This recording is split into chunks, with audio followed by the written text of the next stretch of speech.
Bismillahirrahmanirrahim. Seperti biasa Bapak Ibu, kita sebelum memulai ada sambutan dan prakata yang malam hari ini alhamdulillah sudah rawuh Pak Gita Danung Pranata, kami persilahkan. Assalamualaikum warahmatullahi wabarakatuh. Waalaikumsalam warahmatullahi wabarakatuh. Bismillahirrahmanirrahim. Alhamdulillahirabbil alamin. Asyhadu an la ilaha illallah wa asyhadu anna Muhammadan abduhu wa rasuluhu la nabiyya ba'da. La tahyan. Tema yang akan diberikan oleh Bu Andita pada malam hari ini. Semoga kita semuanya bisa memahami dan menerapkan dalam kondisi yang saat ini memang penuh dengan ketidakpastian, dan semoga semuanya nanti kita bisa menghadapinya dengan bahagia dan dengan penuh optimisme. Mungkin itu yang kami sampaikan. Assalamualaikum warahmatullahi wabarakatuh. Waalaikumsalam warahmatullahi wabarakatuh. Terima kasih kepada Bapak Gita Danung Pranata atas sambutan dan perkataannya. Semoga memperlancar acara kita di malam hari ini. Baik Bapak Ibu yang dirahmati Allah, berikutnya malam hari ini temanya sangat menarik Bapak Ibu, yakni La Tahzan Forgiveness Therapy yang akan disampaikan oleh Ibu Andita Diorita Khair Yasdin, MPSI. Kepada Ibu Andita kami persilahkan. Matur nuwun sangat Mas Abdul. Saya mulai. Bismillahirrahmanirrahim. Assalamualaikum warahmatullahi wabarakatuh. Waalaikumsalam warahmatullahi wabarakatuh. Alhamdulillah.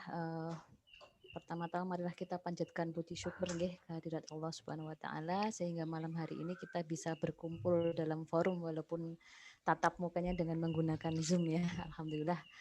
Nah, selanjutnya sholawat serta salam kita curahkan pada Nabi besar kita baginda Rasulullah Shallallahu Alaihi Wasallam. Baik Bapak Ibu, pertama-tama izinkan saya mengucapkan terima kasih banyak untuk kesempatannya pada malam hari ini. Dan saya tidak lupa menyapa yang terhormat Pak Agus Syamsuddin, mungkin hadir tidak yang terhormat Bapak Purwadi, selamat sugeng dalu Pak. Selanjutnya Bu Ekorini, hadir tidak Bu Ekorini. Selanjutnya Pak Isnawan, Pak Gita, Pak Dede, dan mungkin Bu Nita selaku koordinator LDP MCCC. Matur nuwun sangat sudah mengundang saya pada malam hari ini. Dan juga tidak lupa saya ucapkan terima kasih kepada Bapak Ibu dan rekan-rekan semua. Ini ada beberapa teman-teman juga yang hadir yang sudah meluangkan waktunya malam hari ini untuk bisa ikut sharing. Saya bilang sharing ya Pak, berbagi. Nanti kalau saya bilang ceramah, wah nanti tidak dikira ustazah. Mohon izin Mas Abdul untuk saya bisa share screen. Sudah bisa Ibu.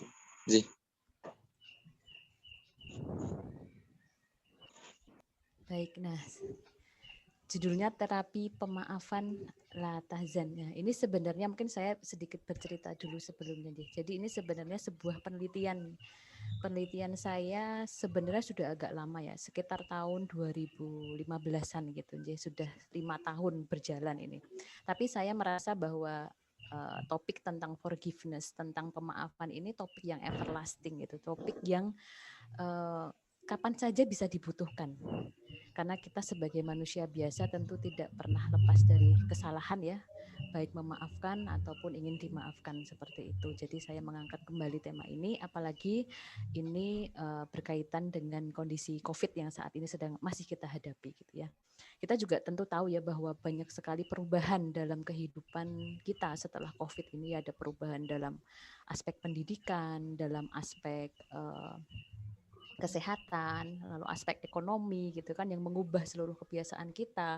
Mungkin yang biasanya dulu ke kantor sekarang di rumah terus. Mungkin dulu yang bisnisnya berjalan lancar tiba-tiba harus tutup ya, gulung tikar, atau mungkin yang sebenarnya ekonominya lagi susah malah ditipu temannya. Berbagai macam keadaan yang mungkin saja kita hadapi selama pandemi COVID ini. Nah, disinilah saya mengangkat pembahasan ini kembali tentang terapi pemaafan La Tahzan gitu ya. Seperti yang dulu pernah guru saya sampaikan ke saya, dosen saya dulu waktu saya masih kuliah itu, usahakan setiap malam sebelum tidur itu kita bersih-bersih dalam tanda kutip. Kita kan biasa sikat gigi ya, ke kamar kecil terlebih dahulu, wudhu gitu ya. Nah, tidak lupa kita juga harus memaafkan orang lain gitu. Mungkin di hari itu kita sempat merasa tidak nyaman dengan sesuatu, kita merasa mungkin dizolimi saat itu, mungkin kita merasa ketemu dengan peristiwa yang nggak menyenangkan saat itu. Nah, disitulah saat mau tidur itu kita harus merilis emosi itu agar kita bisa tidur dengan nyaman gitu ya, dan tidak ada ganjalan emosi yang terpendam seperti itu. Baik, saya lanjutkan. Nah, ini dulu terapi ini saya praktikan ya kepada kalau waktu itu memang saya praktikan kepada korban kekerasan ya. Jadi beberapa perempuan yang mengalami kekerasan dalam rumah tangga, mengalami kekerasan fisik, kekerasan psikis, kekerasan seksual, dan kekerasan ekonomi waktu itu. Nah, semoga ini yang akan saya sampaikan juga bisa diadaptasi oleh Bapak Ibu sekalian dan bisa bermanfaat. Nah, pertama kita akan memahami dulu tentang arti pemaafan. Ini banyak sekali ya, kalau kita bicara tentang definisi ini banyak sekali teori seperti itu ya. Ada teori dari Enright, ada teori dari, ini juga guru saya ini Bapak Fuad Nasori, tentang pemaafan. Jadi pemaafan itu keinginan ya seseorang untuk meninggalkan kemarahan gitu ya, penilaian-penilaian negatif yang pada akhirnya nanti akan membawa ketenangan pada diri kita. Jadi intinya sebenarnya pemaafan itu yang lebih penting bukan kepada orang yang menyakiti kita, tapi justru lebih kepada diri kita. Kalau kita membenci orang lain, itu kan orang lain nggak tahu ya, kadang kalau kita benci gitu ya. Kita menampakkan kebencian kita dengan sikap kita yang acuh tak acuh misalnya, atau kita tidak mau menyapa orang tersebut. Sebenarnya itu tidak merugikan orang tersebut.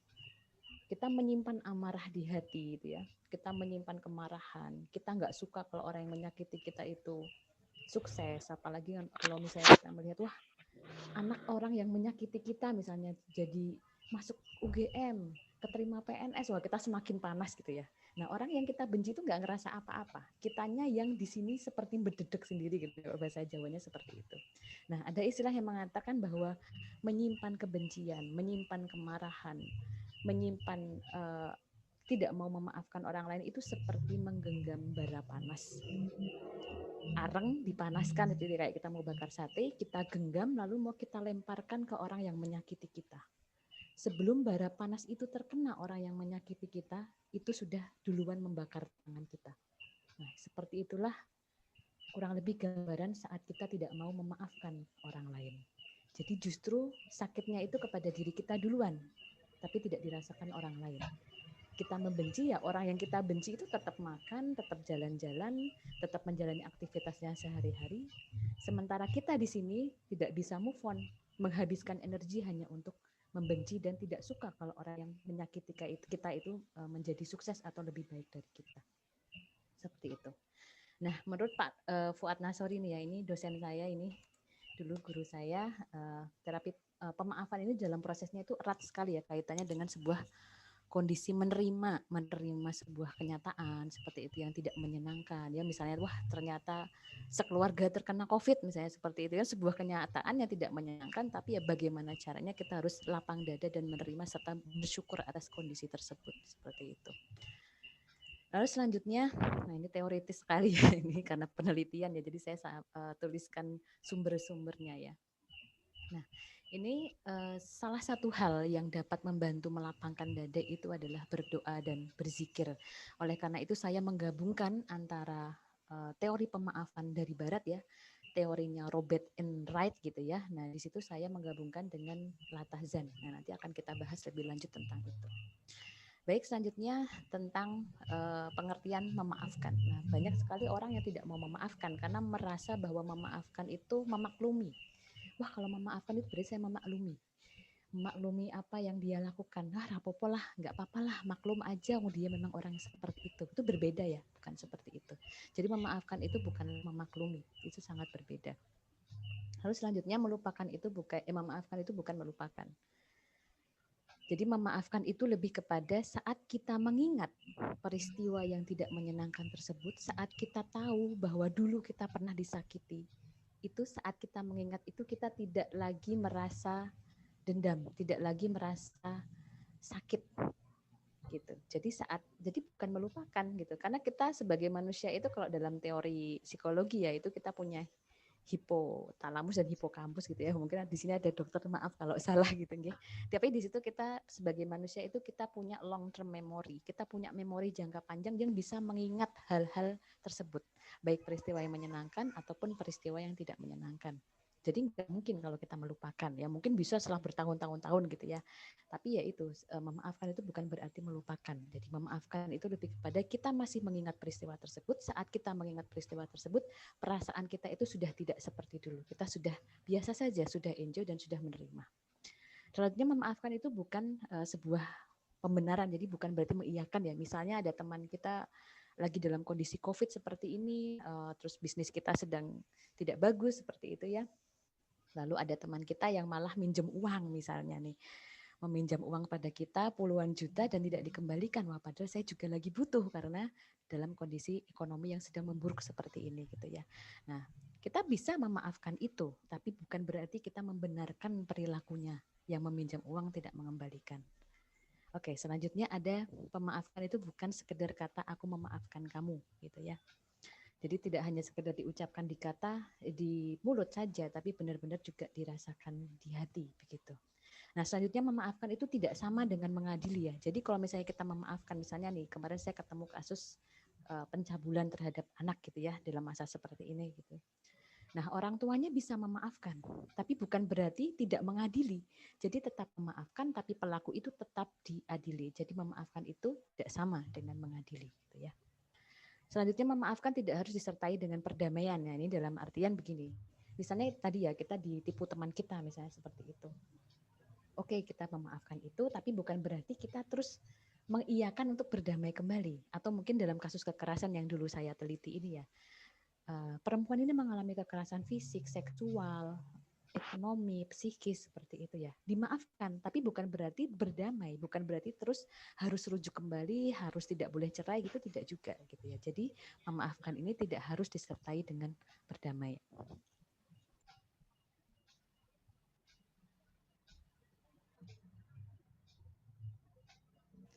Oke, selanjutnya ini saya ambil referensi saya dari Bapak Asep Hairul Ghani ya, bukunya Forgiveness Therapy. Nah, di situ saya membaca rangkuman beliau tentang mengapa sih sebenarnya banyak orang yang tidak mau memaafkan. Gitu.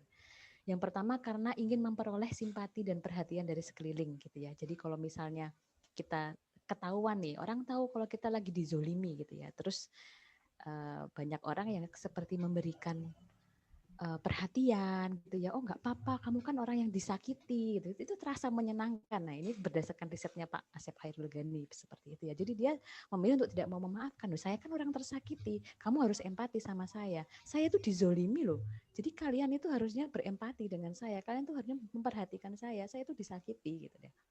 Lalu yang kedua nih, berdasarkan dari Pak Ghani ya, Pak Asep Hairul Ghani ini menunjukkan bahwa secara moral Anda benar dan pelaku salah gitu ya. Jadi orang-orang itu tetap bertahan tidak mau memaafkan karena ingin mendapatkan pembenaran.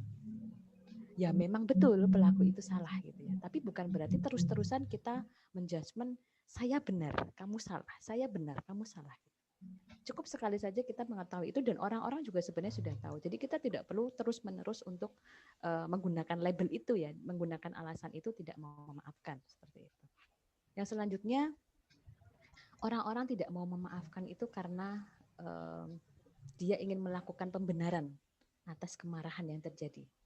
Jadi begini, saat kita dizolimi itu secara wajar orang pasti marah gitu ya. Mungkin ada beberapa saat kita marah dan gak setuju dengan perilaku itu gitu ya. Nah, tapi orang-orang yang tidak mau memaafkan itu bisa jadi dia ingin melakukan pembenaran atas kemarahannya. Jadi dikit-dikit marah, mungkin ya dikit-dikit sensitif gitu kan. Dia selalu emosional, temperamen, bahkan temannya yang nggak salah juga dimarahi, misalnya seperti itu. Jadi sangat sensitif ya, seperti hatinya itu tidak tenang, dia marah-marah terus gitu ya. Nah itu kalau misalnya ditegur sama temannya, kamu kok gampang sekali marah sih sekarang, kamu kok sangat sensitif sih, gampang banget marah, misalnya seperti itu. Ya gimana, aku kan orang yang tersakiti. Ya gimana, dia kan udah menyakiti aku, wajar dong kalau aku marah. Nah seperti itu. Dan banyak orang yang seperti itu. Menjadikan kemarahan itu sebuah pembenaran karena dia adalah orang yang terzolimi, seperti itu. Jadi dia tidak mau memaafkan. Nah selanjutnya yang nomor 4 adalah memaafkan sama saja menjadi seorang pecundang. Nah, ada beberapa yang berpikir seperti itu. Wah, kalau aku marah, kalau aku memaafkan nih, berarti rugi dong gitu ya. Enak aja gitu ya. Berarti saya lemah nih, berarti saya orang yang tidak bisa membela hak-hak saya seperti itu ya. Itu seperti jadi dia menjadikan itu sebuah alasan gitu ya, kenapa tidak mau memaafkan. Jadi takut bahwa kayak dia jadi orang yang pasrah seperti itu ya. Padahal tidak juga, maksudnya bukan berarti dengan kita memaafkan itu terus kita jadi orang yang lemah, itu kan tidak juga seperti itu gitu ya. Nah, yang terakhir nih, alasan orang tidak mau memaafkan ini karena merasa rugi gitu ya. Wah, enak aja dimaafin gitu ya. Enak aja dimaafin, dia kan sudah menyakiti saya, ya sebaiknya saya tidak perlu memaafkan dia gitu. Enak banget dimaafkan seperti itu. Nah, masalahnya apabila permasalahan-permasalahan pemaafan ini terjadi pada orang-orang sekitar kita. Misalnya nih, kita punya masalah dengan keluarga kita di rumah ya, mungkin karena ada beberapa kemarin mahasiswa itu yang curhat selama di rumah itu malah tidak nyaman. Dia ingin sekali kembali ke Jogja begitu ya. Karena apa, di rumah itu malah sering konflik dengan orang tua, dengan kakaknya, dengan adiknya, masalah-masalah sepele ya, misalnya masalah kuota, wifi-nya mati, pembagian cuci piring, uang saku nggak dikasih orang tua dan lain sebagainya, malah menimbulkan konflik di rumah. Nah, ini kan menjadi sebuah permasalahan baru sebenarnya ya dalam kondisi COVID ini gitu. Ada hal-hal yang di luar mungkin di luar pemikiran atau prediksi kita ya, terjadi banyak konflik, terjadi banyak permasalahan yang lain ya, baik di rumah ataupun dengan orang-orang sekitar kita, mungkin dengan tetangga, mungkin dengan saudara ya, seperti itu ya. Nah, itu kan sangat mengganggu diri kita sendiri sebenarnya saat kita mempunyai permasalahan dengan orang lain, kita merasa dizolimi, merasa mereka menyakiti kita, tapi kita tidak mau memaafkan. Wah, itu jadi sangat tidak nyaman gitu ya, padahal kita sering bertemu dengan orang-orang tersebut. Oke, saya lanjutkan. Nah, kapan sih saat yang tepat untuk memaafkan? Ini singkat saja karena masih cukup banyak ya materinya. Nah, ini ada beberapa hal, ini juga saya ambil dari bukunya Pak Asep Khairul Ghani ya, tentang beberapa hasil riset beliau ya, tentang kenapa sih orang-orang itu, kapan orang itu pas gitu ya, waktunya pas untuk memaafkan. Nah, ini yang pertama mungkin kita bisa mengobservasi diri kita sendiri ya, menilai diri kita sendiri, mengintrospeksi diri kita sendiri. Jadi saat kita sudah menahan sakit, kecewa ya, dan menahan pahitnya hidup, seperti rasanya hidup itu penuh dengan penderitaan gitu ya, kok kayaknya setiap hari itu nggak menyenangkan, kayaknya setiap hari itu tidak membahagiakan gitu ya, karena sebuah luka di hati ini terasa semuanya itu pokoknya nggak asik ya, nggak menyenangkan, menyakitkan, penuh dengan kebencian, jadi rasanya melakukan apapun juga tidak menyenangkan begitu ya. Nah, lalu selanjutnya kita harus memaafkan saat kita merasa bahwa kemarahan kita terhadap pelaku atau orang yang menyakiti kita itu berpengaruh pada hubungan sosial kita. Jadi misalnya nih, kita menjadi orang yang sensitif, kita menjadi orang yang mudah tersinggung gitu ya. Mungkin orang yang bercanda sama kita, kitanya sensitif dan merasa bahwa ya semua orang itu menyinggung saya. Omongan-omongan orang bercandanya itu sebenarnya menyinggung saya. Jadi sangat sensitif seperti itu, kita harus introspeksi diri. Sebenarnya ada apa dengan kita? Atau apakah ada luka-luka yang belum sembuh dalam hati kita? Begitu ya. Lalu selanjutnya ada merasa hidup dalam kekeliruan ya.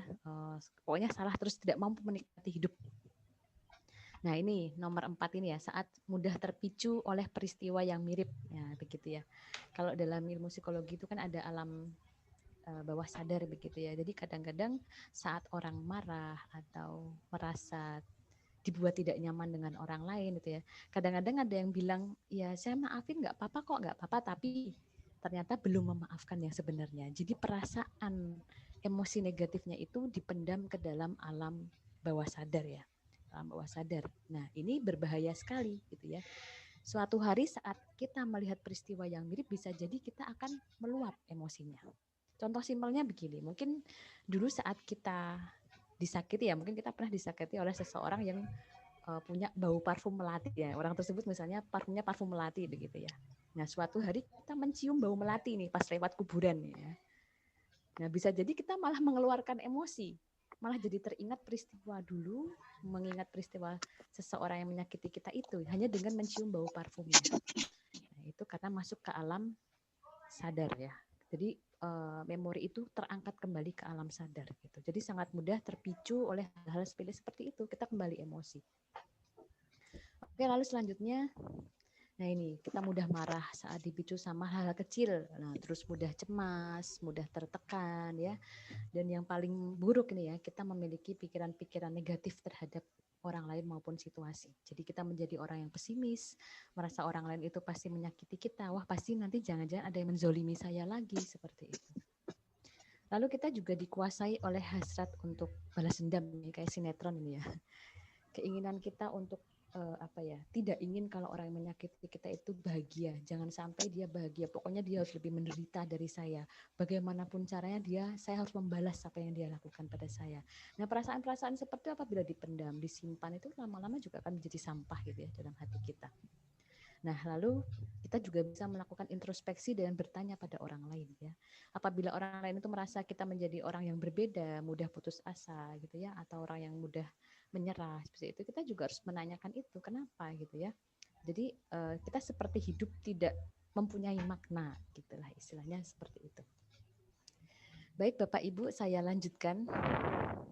Nah, ini kita masuk dalam bahasan latazan gitu ya. Nah, dalam penelitian saya latazan yang saya gunakan ini Bapak Ibu pasti sudah tahu ya. Saya menggunakan buku dari Dr. Aid Al-Qarni begitu ya. Bapak Ibu pasti sudah mengenal baik ya buku ini ya. Jadi buku ini isinya memang banyak ayat-ayat tentang larangan untuk bersedih begitu ya saat kita mendapatkan sebuah permasalahan, saat kita mengalami peristiwa-peristiwa yang tidak menyenangkan, saat kita dizolimi oleh orang lain, saat ada orang lain yang menyakiti kita, seperti itu. Jadi buku ini sangat bermanfaat gitu ya. Jadi waktu itu saya salah satunya menggunakan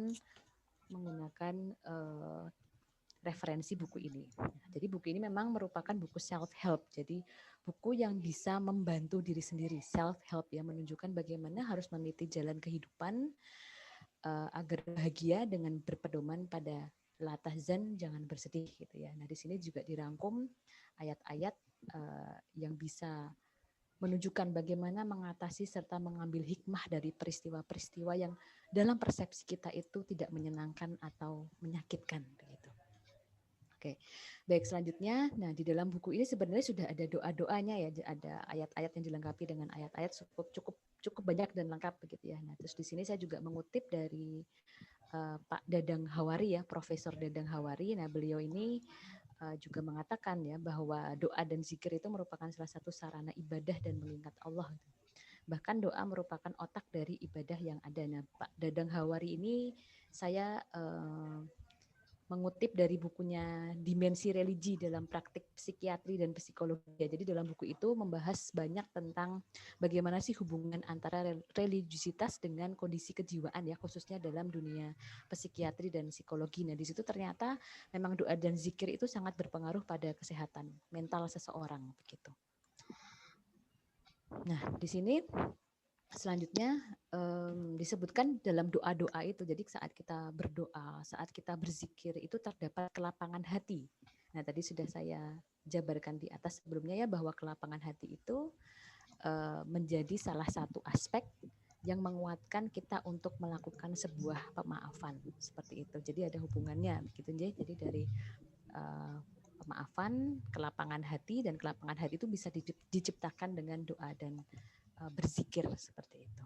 Nah, doa itu juga bisa menjadi salah satu sarana untuk bisa lebih menerima apa yang sudah terjadi dan memaafkan orang yang menyakiti. Nah, ini saya juga mengambil dari referensi dari Pak Asep Khairul Ghani itu ya. Jadi ini yang menjadi dasar saya kenapa saya menggabungkan antara terapi forgiveness, pemaafan dari Robert Enright, itu saya gabungkan dengan doa zikirnya Latazan gitu. Nah, selanjutnya untuk zikirnya, ini kan tadi saya menjelaskan bukunya ya, saya bukunya menggunakan ini, jadi ada poin-poin beberapa subbab yang saya masukkan gitu ya. Lalu saya juga menggunakan buku zikirnya dari ini. Nah, ini sebenarnya buku zikir dari keluarga besar saya, itu mungkin yang tadi nonton ya. Ini dari keluarga besar saya, jadi kita memang melakukan pengajian rutin ya. Paling tidak 2 bulan sekali itu dulu sebelum COVID kita pasti melakukan pengajian rutin, kita berdoa bersama, zikir bersama, doa lalu diisi dengan tausiah, biasanya seperti itu ya. Kurang lebih 2 bulan sekali kita pasti berdoa seperti itu. Nah, kebetulan memang doa ini disusun oleh almarhum simbah saya begitu nggih. Sekarang sudah tilar donya, tahun 2015 itu Simbah Jumaluddin Humam ya. Nah di buku ini sebenarnya jadi satu rangkuman gitu ya. Memang isi doa ini kalau untuk doa dan zikirnya itu kurang lebih tidak jauh berbeda dengan al-maksurat ya, seperti zikir pagi dan petang gitu ya. Cuma di sini dijelaskan rujukannya ada 3 dari kumpulan zikir dan doa oleh M. Hasbi As-Sidki, lalu ada Al-Maksurat ya, Al-Maksurat juga dimasukkan di sini dari Imam Hasan Al-Bana, lalu ada Riyadus Solihin ya, ini terjemahan dari Salim Bahrisi seperti itu. Nah di sini menurut saya cukup lengkap ya, dikumpulkan menjadi satu begitu ya, jadi membacanya enak. Di situ banyak sekali penjelasan-penjelasan kenapa kita tidak boleh bersedih saat kita menghadapi cobaan dan lain sebagainya seperti itu. Nah, lalu berdasarkan semua yang sudah saya kabarkan tadi, ini Bapak Ibu saya memberikan sebuah kesimpulan ya. Jadi yang saya maksud di sini dengan pemaafan latahzan itu adalah sebuah terapi yang berfokusnya itu pada kepasrahan, kelapang dadaan dalam menerima segala peristiwa yang berdampak pada situasi yang tidak menyenangkan ya, persepsi kita tidak menyenangkan, baik secara fisik maupun psikologis dengan cara berdoa dan berzikir pada Allah. Seperti itu. Begitu Bapak Ibu. Nah selanjutnya ini singkat saja nih saya sampaikan sedikit tahapan memaafkan. Nah ini kalau di minggu kemarin Bu Zahra Farisna sudah membahas ya tentang bagaimana cara berdamai dengan diri sendiri seperti itu ya.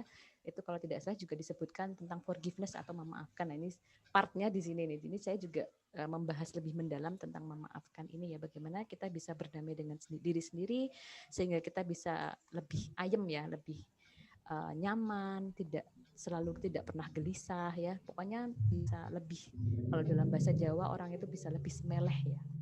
Bisa lebih dia merasa pasrah bahwa semua itu sudah atas kehendak Allah seperti itu. Jadi hal-hal yang buruk yang terjadi pada kita yang menurut persepsi kita buruk seperti itu ya, itu sudah terjadi atas kehendak Allah dan Allah sudah mengatakan bahwa kita itu tidak akan pernah diberikan cobaan di luar batas kemampuan kita seperti itu. Nah, ini saya lanjutkan kembali kepada topik tentang tahapan memaafkan. Nah, di sini saya menggunakan teori dari Robert Enright ya, ini teori barat ya ini. Dalam bukunya judulnya Forgiveness is a Choice gitu ya. Jadi di dalam buku itu tuh ada step-stepnya bagaimana sih proses memaafkan. Ini ada 4 proses ya, ada mengungkapkan kemarahan, lalu memutuskan untuk memaafkan. Nah ini yang ketiga melakukan pemaafan dan yang keempat menemukan manfaat dari pemaafan. Nah, sepertinya wah gampang ya, cuma 4 step gitu ya.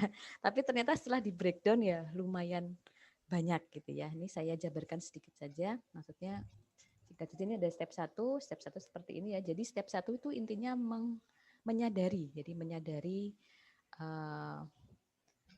dan dapat Nah, di step 1 ini stepnya adalah mengidentifikasi emosi seperti itu. Jadi kalau misalnya dulu yang saya praktekkan ya, kalau sesuai dengan prosedurnya, sesuai dengan step-stepnya, memang yang di step pertamanya adalah mengungkapkan kemarahan, mengungkapkan apa sih sebenarnya yang terjadi, bagaimana perasaan kita saat disakiti, lalu kita sadar nggak sih kalau sebenarnya luka atau rasa sakit itu telah mengubah cara pandang kita terhadap dunia, sadar nggak sih bahwa sebenarnya luka itu telah mengubah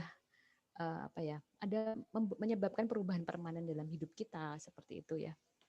Jadi lebih kepada keluapan emosi yang mengeluarkan kemarahan seperti itu kalau di step pertama. Nah lalu di step kedua ini langsung menyadari dan memutuskan untuk memaafkan. Nah ini kita langsung bahas ke sini saja. Ini yang pertama kan mengungkap kemarahan begitu Nje, Bapak Ibu. Nah yang kedua memutuskan memaafkan. Nah ini disinilah yang menggelitik saya sebenarnya. Nah, inilah makanya tercipta, maksud saya mencoba memasukkan unsur latahzan ini. Karena bagi saya dari mengungkapkan memaafkan gitu ya, dari mengungkap kemarahan langsung ke memutuskan memaafkan ya, dari step 1, ini tadi mana? Step 1 ke step 2. Dari mengungkapkan kemarahan, menyadari bahwa luka itu telah mengubah hidup kita seperti itu ya. Lalu di sini langsung memutuskan memaafkan, saya rasa sulit begitu ya. Nah, di sini yang ingin saya bahas di sini. Jadi di antara step 1 dan step 2 itu menurut saya ada sebuah jembatan yang hilang gitu. Seharusnya ada benang merah di situ. Ini kalau kita bahas dari Ada ya dalam psikologi itu namanya CBT, Cognitive Behavior Therapy, atau terapi yang berfokus pada pikiran dan perilaku. Nah, cara terapinya CBT itu pertama kita thought catching. Thought catching itu kayak mengambil pokoknya pikiran-pikiran negatif itu kita kumpulkan. Gitu ya. Misalnya pikiran negatifnya adalah dia sudah menyakiti saya, maka hancur sudah hidup saya, misalnya seperti itu. Itu misalnya pikiran negatifnya seperti itu ya, menjadi orang yang pesimis. Nah, pikiran negatif itu harus kita tumpuk dengan afirmasi positif. Dilawan ya, dalam tanda kutip dilawan. Jadi bagaimana caranya persepsi kita bahwa dia sudah menyakiti saya, maka hancurlah hidup saya, itu harus diberikan afirmasi positif.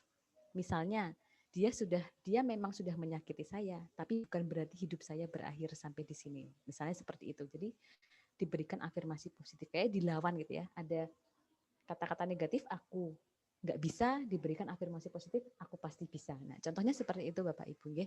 Jadi itu salah satu step dalam cognitive behavior therapy. Nah, menurut saya di dalam terapinya Robert and Wright itu lebih ke situ gitu ya, lebih ke CBT. Bagaimana sih kita bisa menyadari, kita bisa mengungkapkan kemarahan terus bisa memutuskan memaafkan. Nah, itu kan membutuhkan, kalau menurut saya membutuhkan tingkat kognisi yang cukup tinggi. Bukan berarti harus orang pintar, tidak, tapi kadang-kadang hal seperti itu tidak bisa diukur dengan logika. Gitu ya. Bagaimana habis dimarahi, habis mengungkapkan kemarahan kok malah disuruh memutuskan memaafkan, itu susah gitu kan ya.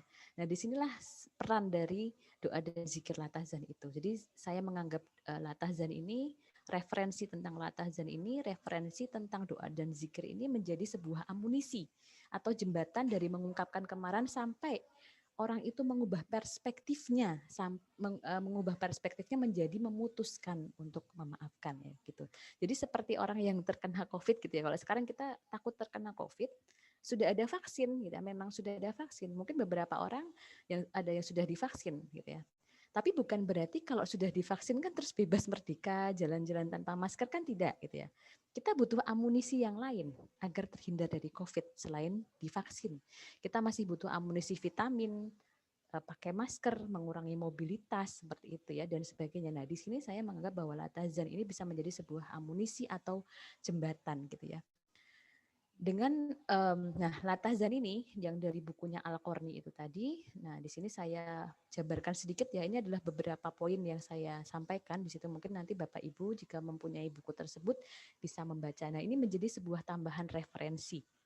Menjadi sebuah tambahan referensi tentang dengan saat kita disakiti ya, kita memberikan tambahan referensi pada diri kita ya, bahwa dengan mengingat Allah itu hati menjadi tenang, bahwa selalu mengingat surga, terus kita juga harus selalu ingat bahwa bersama kesulitan itu pasti ada kemudahan, lalu ganti itu dari Allah, musibah itu menghapuskan dosa-dosa, hasbunallahu wa ni'mal wakil, lalu cobaan itu untuk kebaikan, berbuat baik dengan orang lain, itu juga melapangkan dada gitu ya, memaafkan orang yang berbuat jahat, ibadah yang penuh dengan kepasrahan diri. Ini poin-poin ini sebenarnya banyak sekali di dalam bukunya Al-Qarni ya.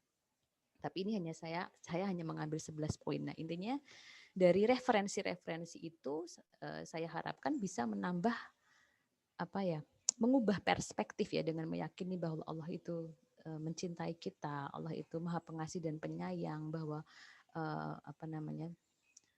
Allah itu tidak akan memberikan cobaan di luar batas kemampuan umatnya, seperti itu ya. Apalagi ditambah dengan doa-doa dan zikir latahzan ini yang isinya tentang perlindungan-perlindungan gitu ya, memohon perlindungan dari Allah pada orang-orang yang menzolimi kita, seperti itu. Nah, amunisi inilah yang nantinya akan membantu kita untuk mengubah perspektif kita terhadap kondisi-kondisi yang menyesakkan hati, terhadap peristiwa-peristiwa yang kita anggap sebagai hal yang menyakitkan bagi kita. Nah, dan akhirnya kita bisa mengambil keputusan untuk bisa memaafkan orang yang menyakiti kita. Nah, ini sebenarnya kalau dalam praktek aslinya ya, dalam modul terapi saya ini banyak sekali sebenarnya step-stepnya begitu ya, ada lembar kerjanya dan lain sebagainya. Tapi saya harap mungkin Bapak Ibu juga tetap bisa mempraktikkan ini secara mandiri begitu ya.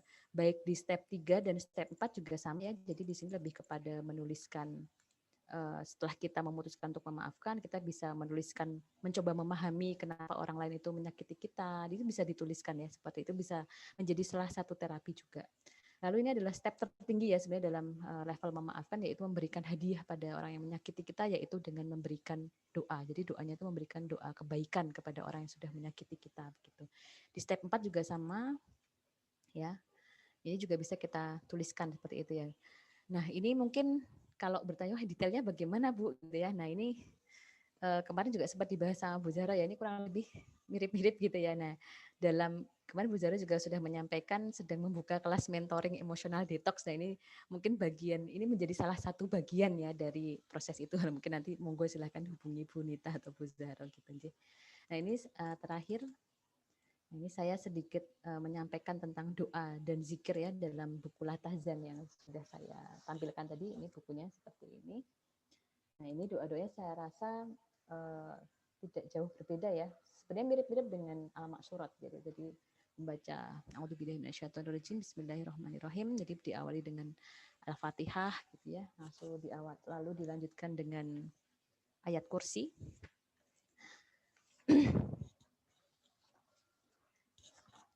Lalu dilanjutkan dengan tulisannya terlalu kecil nih Bapak Ibu.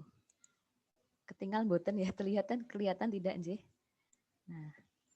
Kelihatan Bu Dita. Oh iya. Oh Bu Nita masih muda. Iya, nanti materi bisa kita share kepada Bapak Ibu sekalian kok Bu Dita. Insya Allah. Nah, ini saya tadi cuma men-scan-kan zikir-zikirnya ya. Jadi bagian depannya tidak saya masukkan ya karena berkaitan dengan copyright juga ya, takutnya nanti menyebar-nyebarkan tanpa izin gitu. Jadi saya cuma mencantumkan zikir-zikir saja. Nah, ini diawali dengan Al-Fatihah, lalu dilanjutkan dengan ayat kursi begitu nggih. Allahu la ilaha illa wal hayyul qayyum seperti itu. Lalu dilanjutkan dengan Al-Baqarah. Nah, Al-Baqarah di 2 ayat terakhir gitu ya, 285, 286. Ini Bapak Ibu saya rasa sudah hafal ya, sudah tahu. Nah, ini tidak jauh beda nih Bapak Ibu sebenarnya dengan Al-Maksurat, tidak jauh berbeda seperti itu. Lalu dilanjutkan dengan Al-Ikhlas, itu juga dibaca 3 kali ya. Nah, ini kalau tadi Al-Baqarah itu juga manfaatnya kita bisa dicukupkan gitu ya, dan meyakini bahwa memang Allah itu sebenarnya ayem ya, kita kalau sudah meyakini bahwa Allah itu pasti tidak akan memberikan seseorang beban ya, kecuali dengan kesanggupannya. Seperti sebenarnya kita sudah ayem harusnya kalau sudah kita meyakini itu pasti bisa terlewati lah gitu. Lalu kita lanjutkan dengan membaca Al-Ikhlas itu juga 3 kali, lalu dilanjutkan dengan membaca di nomor 6 itu sih. Doa nomor 6 itu ada Al-Falaq ya, dibaca juga 3 kali, lalu dilanjutkan dengan Anas itu juga dibaca sebanyak 3 kali. Lalu dilanjutkan dengan zikir raditu billahi rabba wa bil islami dina. Itu juga dilanjutkan dibaca sebanyak 3 kali. Lalu juga dilanjutkan dengan zikir. Mohon maaf ini saya lanjutkan. Nah, semoga dapat terbaca ya Bapak Ibu, tulisannya kecil-kecil sekali. Ini di doa zikir nomor 9 ya. Nah, itu ada zikir a'udzubika limatillahi tamati min syarri ma khalaq, itu juga dibaca 3 kali. Lalu ada juga zikir bismillahilladzi la yadurru ma'asmihi syai'un fil ardi wala fis sama'i wa huwas samiul alim, itu juga dibaca 3 kali. Ini saya singkat saja deh. Lalu ada juga dilanjutkan di nomor 11 ini ya, Allahumma bika asbahna. Nah, ini juga dibaca 3 kali. Lalu dilanjutkan dengan sayyidul istighfar ya. Allahumma anta rabbi la ilaha illa anta khalaqtani wa ana 'abduka, dan seterusnya. Ini ada 2, ini juga sayyidul istighfar. Nah, lalu diakhiri dengan zikir Allahumma, ya, ini yang terakhir nih, Allahumma inni a'udzubika minal hammi wal hazan, dan seterusnya. Begitu itu juga dibaca 3 kali. Lalu dilanjutkan dengan berzikir subhanallah walhamdulillah wala ilaha illallah wallahu akbar, dibaca 100 kali. Lalu diakhiri dengan sholawat Allahumma sholli ala Muhammad wa ala ali Muhammad, dan seterusnya. Dan diakhiri dengan subhana rabbika rabbil izzati amma yasifun wa salamun alal mursalin walhamdulillahi rabbil alamin. Nah, seperti itu Bapak Ibu kurang lebih pemaparan dari saya ya. Jadi dari terapi yang sudah saya sampaikan, yang sudah saya praktikkan ini, waktu itu saya penelitiannya kualitatif ya, jadi tidak banyak menggunakan angka-angka begitu ya, jadi langsung secara lisan diwawancara, dan hasilnya saat itu ada perubahan dari segi kognisi, emosi, dan sosial. Jadi secara kognitif yang individu yang tadinya sering menyalahkan diri, merasa pesimis, ya, setelah disakiti merasa tidak berharga lagi, setelah disakiti merasa negative thinking terus menerus. Nah, begitu. Jadi dengan melakukan proses latah dan forgiveness terapi ini dapat mengubah pandangan seorang individu, ya, seseorang bisa menjadi lebih positif dalam berpikir gitu ya, terutama husnuzon, berpikir positif dan berprasangka baik pada Allah, dapat menerima ketetapan Allah dan dapat melihat masa depan itu dengan lebih optimis serta merasa dicintai dan lebih berbahagia begitu ya. Dan secara emosi yang dulunya mungkin sering gampang marah ya, disenggol bacok gitu ya, sedikit-sedikit marah itu juga bisa menurunkan tensi emosinya menjadi lebih dapat mengendalikan rasa marah itu dan tidak mudah tersinggung. Dan secara sosial mungkin ya, orang yang biasa disakiti itu kan secara sosial jadi hubungannya nggak baik dengan orang lain ya gitu ya. Marahnya sama siapa gitu, dia sebelnya sama siapa, dia bencinya sama siapa, tapi kadang-kadang orang lain yang terkena imbasnya ikut dimarahin. Nah, dengan terapi ini hubungan interaksi sosialnya juga menjadi lebih baik. Nah, kurang lebih seperti itu yang saya paparkan dari sebuah penelitian yang pernah saya lakukan. Semoga bisa memberikan manfaat bagi Bapak Ibu dan teman-teman yang sudah menyimak pada malam hari ini. Baik, kami ucapkan terima kasih. Mas Abdul, monggo saya kembalikan pada Mas Abdul. Baik, kami ucapkan terima kasih kepada Ibu Andita Diorita, tentunya materi sharing kita malam hari ini. Bukan ceramah ya. Tentunya pasti banyak sekali manfaatnya. Pasti kita memberikan ada ilmu-ilmu baru bagi kita sehingga kita bisa saling tukar pikiran, sehingga ada ilmu yang kita bisa serap. Intinya ada ilmu baru yang bisa kita ambil. Baik, berikutnya Bapak Ibu, kami persilahkan jika ada pertanyaan, jika ada yang ingin bertanya, kami persilahkan.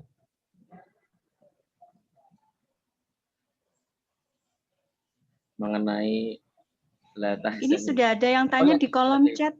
Oh ya, Ibu Nurul Aisyah. Mudahnya dari Ibu Nurul Aisyah, Ibu. Nah, mudahnya seseorang memunculkan afirmasi positif dalam dirinya sangat dipengaruhi oleh apa, Tentu ada beberapa orang yang kesulitan memunculkan afirmasi positif dalam dirinya.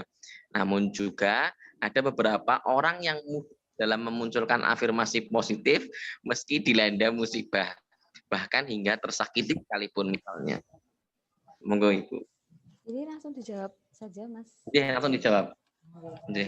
Nah, ini saya juga sebenarnya gini, saya juga masih belajar sih untuk hal ini begitu ya. Tapi dari beberapa teori yang sudah saya baca dan sudah saya praktekkan begitu ya dalam teori-teori psikologi.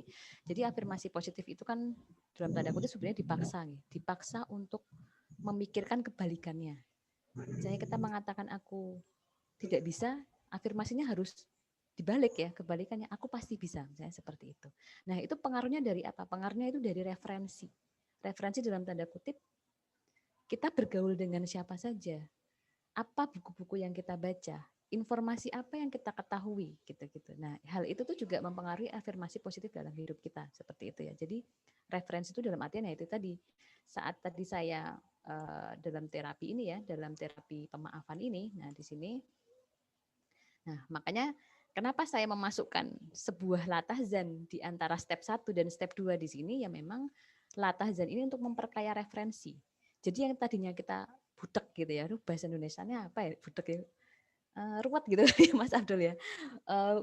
Budek tuh kayak kalau kolam diobok-obok gitu ya. Jadi kita kayak nggak punya pandangan apapun. Nah, tapi dengan kita mempunyai referensi, dengan kita membaca latahzan, ini salah satu contoh saja ya, membaca latahzan, kita memaknai sebenarnya, kita mengingat Allah, kita memahami bahwa musibah itu menghapuskan dosa-dosa, itu kan sebuah referensi yang bisa membuat kita semangat gitu nggih.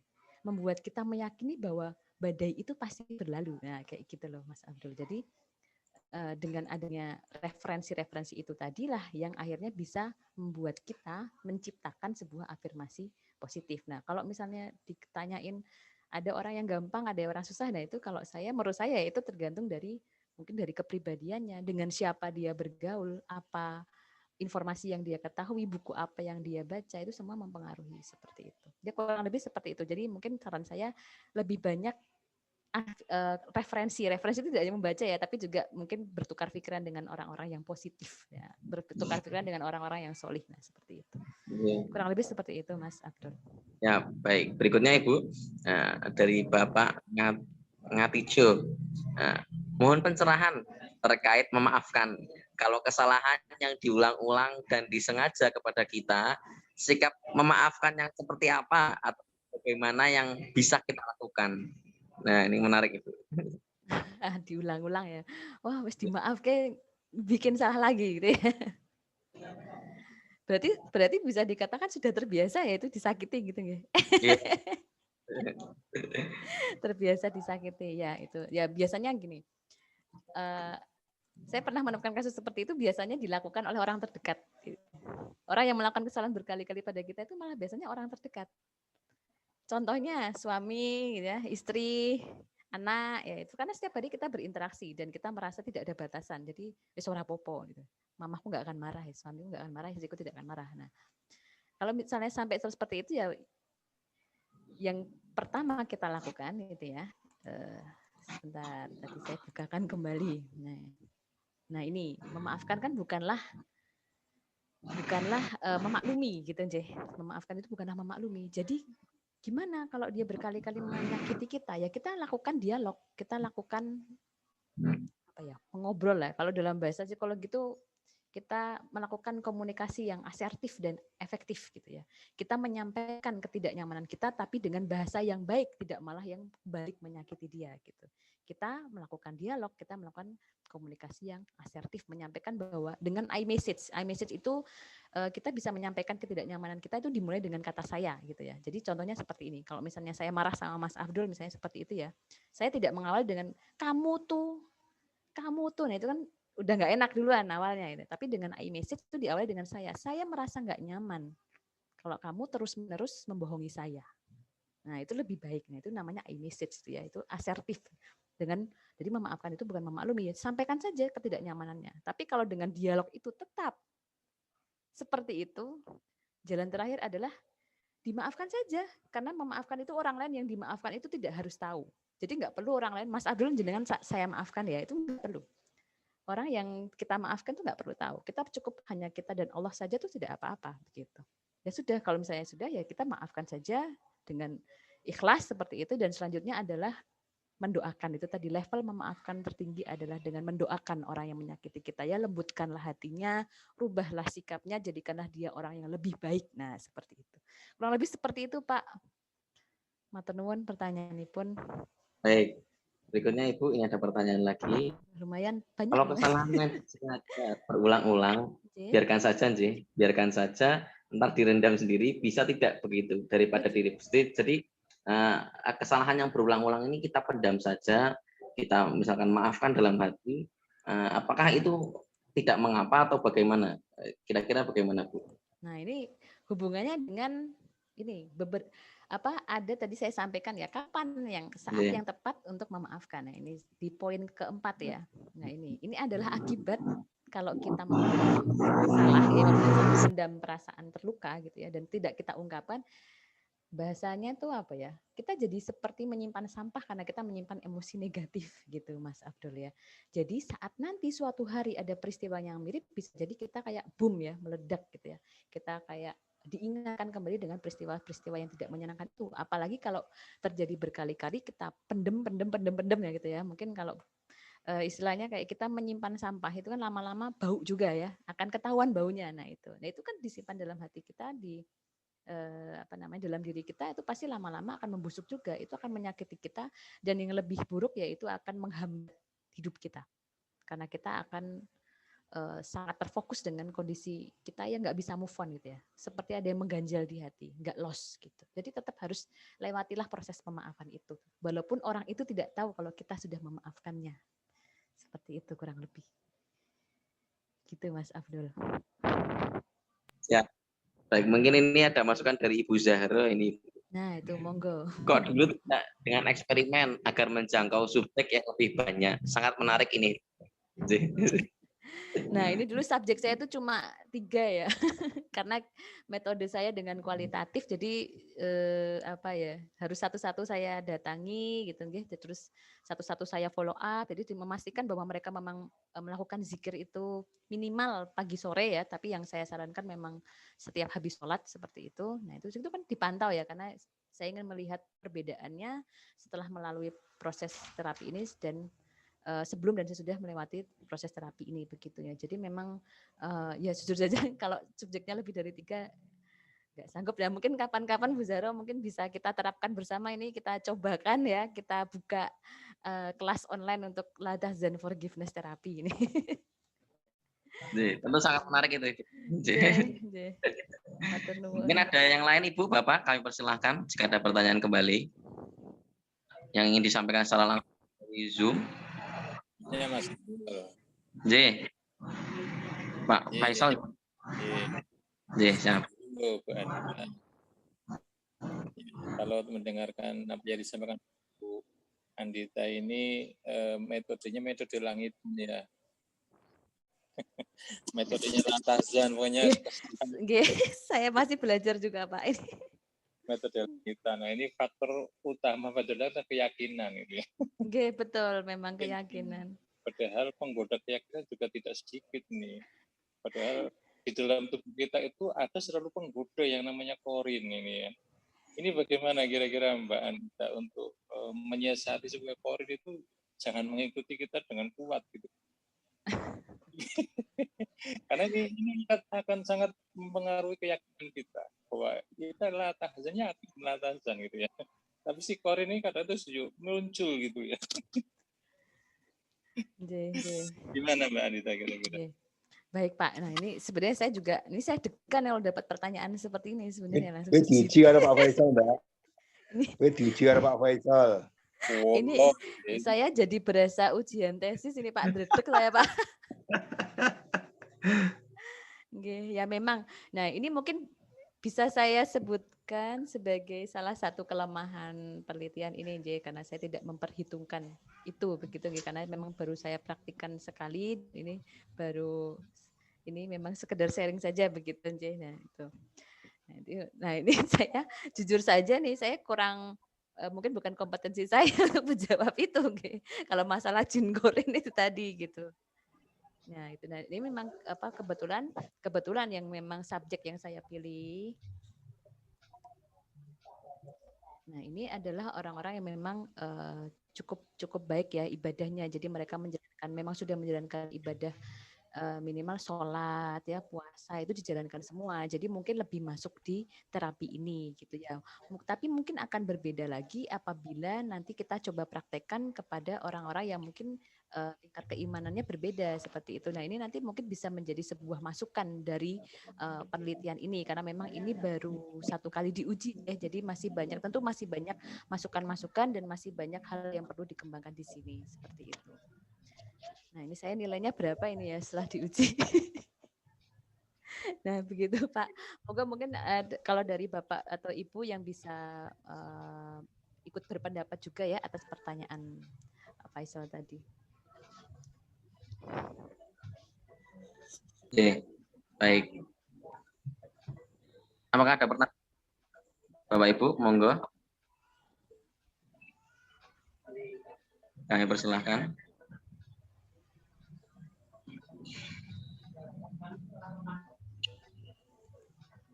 Baik, jika tidak ada, ucapan kepada Ibu Andita, tentunya malam hari ini sangat bermanfaat. Tentunya juga jawaban-jawaban dari pertanyaan mencerahkan bagi kita. Tentunya ada hikmah-hikmahnya ya kita bisa terapkan dalam kehidupan kita sehari-hari. Baik, Bu, dari ada ini konsultasi psikologi dari layanan dukungan psikososial PMP Muhammadiyah memiliki layanan gratis konseling, ya, bisa diakses oleh siapa saja se-Indonesia. Monggo bisa bisa dihubungi di kontak admin Arum di 0813 93 46 3226. Oke. Kami persilakan Ibu jika ada yang ingin disampaikan secara japri atau mungkin secara mendalam ingin bertanya-tanya mengenai psikologisnya, nah, ini bisa menghubungi kontak tersebut. Insya Allah nanti akan dihubungi oleh psikolog-psikolog insya Allah dari PTM dan PTA yang sudah berpengalaman dan berwawasan luas insya Allah. Baik, begitu Bapak Ibu. Jika tidak ada pertanyaan lagi, marilah kita akhiri kajian kita malam hari ini dengan mengucap hamdalah secara bersama-sama. Alhamdulillah. Alhamdulillah. Terima kasih kepada Ibu Andita atas materinya malam hari ini. Kami ucapkan terima kasih kesediaan waktunya juga telah memberikan sedikit waktunya kepada kami, memberikan kami pelajaran baru, ada hikmah-hikmah yang bisa kita ambil tentunya. Kami ucapkan terima kasih.